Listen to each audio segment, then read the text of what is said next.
Bonjour! Je suis dans un cadre magnifique. C'est vraiment exceptionnel comment c'est beau où est-ce qu'on est depuis hier, en fait.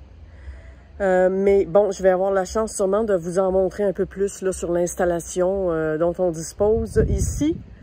J'ai fait une petite vidéo que j'ai mise sur ma page perso ce matin.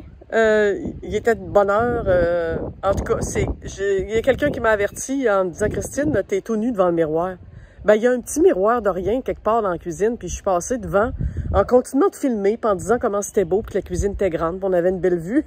Puis il y a quelqu'un qui m'a envoyé un message pour dire « C'est parce que t'as passé devant le miroir, puis t'étais pas habillée. » Fait qu'en tout cas, je me suis gardé une petite gêne, j'ai enlevé la vidéo, fait que je la mettrai pas sur, sur ma page.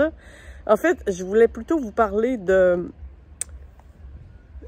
changement. En fait, juste une petite affaire, c'est à propos du manifester, non manifester. Quand je parle du manifester et du non manifester, le non manifester, en fait, c'est la conscience de tous les potentiels.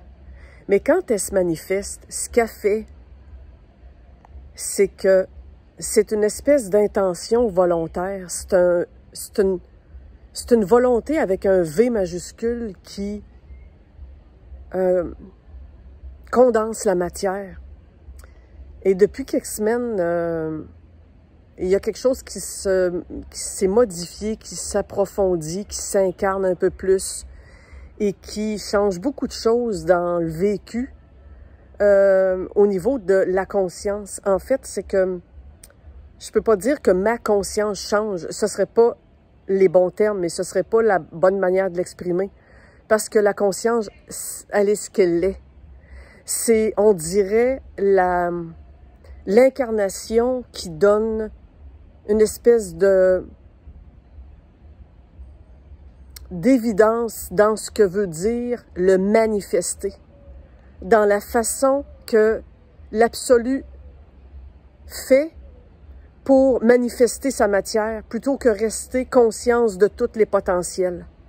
C'est très bizarre parce que l'absolu a jamais pris conscience de lui-même en disant « Tiens, je suis conscient, je vais donc me manifester en concentrant ce que je suis, connaissance, conscience, tellement fort que ça va faire apparaître des choses. » C'est pas comme ça que ça se passe, mais il y a une espèce de volonté avec un grand V. Il y a une intention consciente qui ne se sait pas être et qui pose, et qui se pose, et qui matérialise. Et c'est comme ça qu'est arrivé le Big Bang.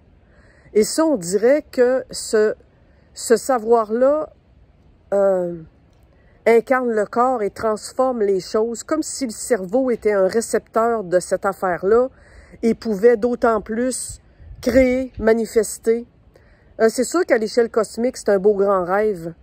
Mais dans le rêve, la façon de le vivre, de le percevoir, de l'incarner, je suis en train de me rendre compte qu'il y a des différences majeures et que, entre les vécus, je veux dire, et que, de fait, ça peut apporter des éclaircissements sur est-ce qu'on est créateur ou non?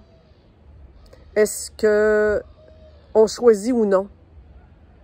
Et là, je suis en train de me rendre compte que, même si à l'échelle cosmique,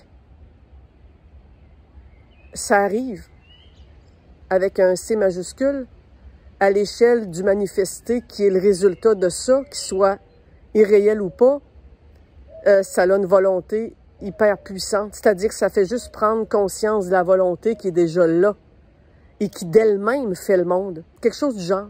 Voilà. De toute façon, j'ai pas fini de vous parler. Je suis ici pour tout l'hiver. Je vais me tourner pour que vous puissiez voir à l'arrière-plan. On a accès à un escalier qui donne sur un promontoire. Allô, oiseau? Et ça fait vraiment beau parce que on peut monter en haut, tout en haut. Et ça fait vraiment... c'est grandiose, vraiment. Là, j'ai pas de mots. Depuis la chambre au 2e étage, qui est là, en haut là, c'est un balcon qu'on a dans notre chambre, ben on a accès, on a l'océan encore mieux à perte de vue.